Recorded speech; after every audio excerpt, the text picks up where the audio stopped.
Uncle, সে তো বিবাহিত, আপনি যাকে বিয়ে করতে যাচ্ছেন। কি? যদি আমার কথা আপনার বিশ্বাস না হয় তাহলে তাকে এখানে রেখে চলে যান, তার স্বামী তাকে খুঁজতে আসবে, আমি যাই।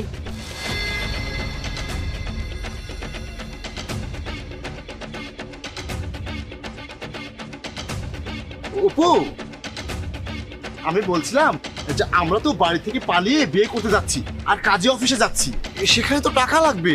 আর দেখো, আমি না বাড়ি থেকে মানিব্যাগ আনতেই ভুলে গেছি। তার উপরে তোমার বাড়ির লোকজন যদি থানায় কমপ্লেইন করে আর আমরা যদি ধরা পড়ে যাই, তাহলে তো পুলিশ আমাকে মেরে একেবারে লাল করে দেবে। তুমি তো নিষ্পাপ, তোমাকে তো কিছু বলবে না। আমি বলছি কি, আমার কাছে না একটা ভালো প্ল্যান আছে। কি প্ল্যান? প্ল্যানটা হচ্ছে, আমি এখন চুপচাপ বাড়িতে যাব, বাড়িতে গিয়ে আমার মানিব্যাগ ভর্তি করে টাকা নেব, তারপর চুপচাপ আমাদের বড় গাড়িটা নিয়ে চলে আসবো। আমাদের গাড়িটা অনেক বড় আর কালো রঙের। কালো গাড়ির ভিতরে বসে গ্লাস লাগিয়ে দিলে কেউ আর আমাদেরকে দেখতে পারবে না, আমরা নিশ্চিন্তে পালিয়ে যেতে পারবো।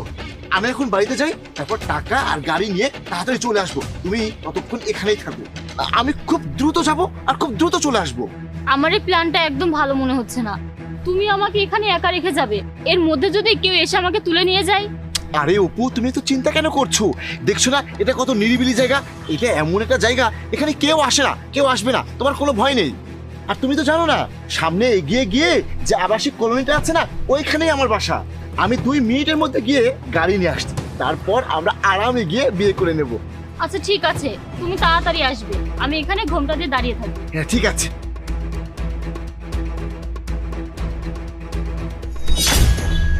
আরে ওই মেয়েটা নির্জন জায়গায় একা একা বউর সাথে দাঁড়িয়ে আছে কেন? কোনো সমস্যা নাকি দেখি তো। এই যে শুনুন। হ্যাঁ, কি বলবেন বলুন। তুমি কে? তোমার কণ্ঠটা কেমন চেনা চেনা লাগছে। দেখি তোমার ঘুমটাটা করাও তো। সারপ্রাইজ! অপু, হ্যাঁ আমি। কেমন হলো সারপ্রাইজটা? সারপ্রাইজ? সারপ্রাইজ তো ঠিক আছে, কিন্তু তুমি একা একা বউ সেজে নির্জনে দাঁড়িয়ে কি করছো? আরে আমি দেখলাম তুমি ওইখানে দাঁড়িয়ে আছো, তাই তোমাকে দেখে ভাবলাম তোমাকে একটা সারপ্রাইজ করে দিই। কিন্তু তুমি এদিকে কোথায় যাচ্ছো? আমি তো একটু কাজে যাচ্ছি, কিন্তু তুমি এখানে বসে দাঁড়িয়ে আছো কেন? আমি তো জানি তুমি বাসায় আছো, তুমি এভাবে এখানে কেন এসেছো আমি তো কিছু বুঝতে পারছি না। তুমি সত্যি করে বলো তো, তুমি কিছুদিন ধরে আমার সাথে কিরকম কিরকম ব্যবহার করছো, সত্যি করে বলো কি হয়েছে। আচ্ছা শোনো, আমি তোমাকে ব্যাপারটা বুঝিয়ে বলছি।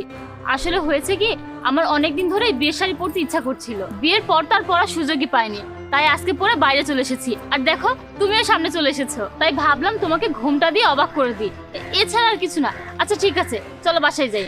আচ্ছা চলো, সারপ্রাইজ দেওয়া হয়েছে, এখন চলো দুজন একসাথে বাসায় যাই। আরে 1 মিনিট দাঁড়া অপু, এই অশিক্ষিত মূর্খ গাধাটাকে। গাধা? আরে সে আমার বউ, আমি তার স্বামী। আমি? আরে ভাই, তুমি সব কি বলছো? তুমি কোথায় আর ও কোথায়? তুমি কি একবার ভেবে দেখেছো তোমার সাথে কি ওকে মানায়? এসব আপনার জানা লাগবে না, আমি তাকে বিয়ে করে এনেছি। অপু, বলো না আমাদের কথা। অপু, এসব কি? তুমি তো আমাকে বললে পালিয়ে গিয়ে বিয়ে করতে। কি বিয়ে? এসব আমি কি শুনছি অপু? একবার তুমি আমাকে বিয়ে করছো, একবার তাকে বিয়ে করছো, আমার কিসের কমতি আছে যে তুমি আমাকে ছেড়ে তাকে বিয়ে করতে যাচ্ছ আবার প্রেম করে?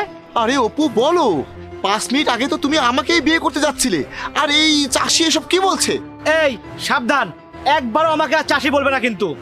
এই তোমরা চুপ করো, তোমাদের দুজনকে আমি সত্যিটা বলছি। আসলে তুহিন যা বলেছে তা ঠিক বলেছে, কিন্তু আমি আমার নিজের ইচ্ছায় ওকে বিয়ে করিনি।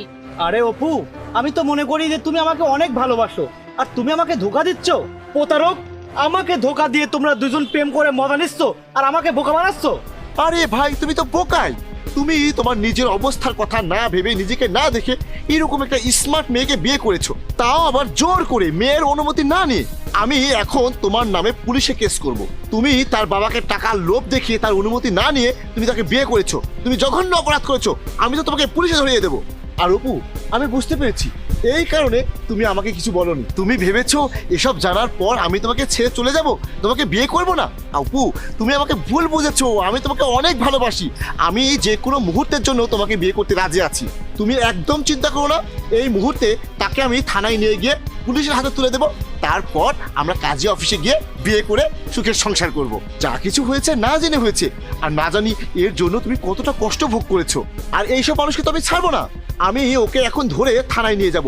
থানায় গিয়ে বলবো পণ্য কেনার মতো করে তোমাকে কিনেছে। এই চলো আমার সাথে, চলো।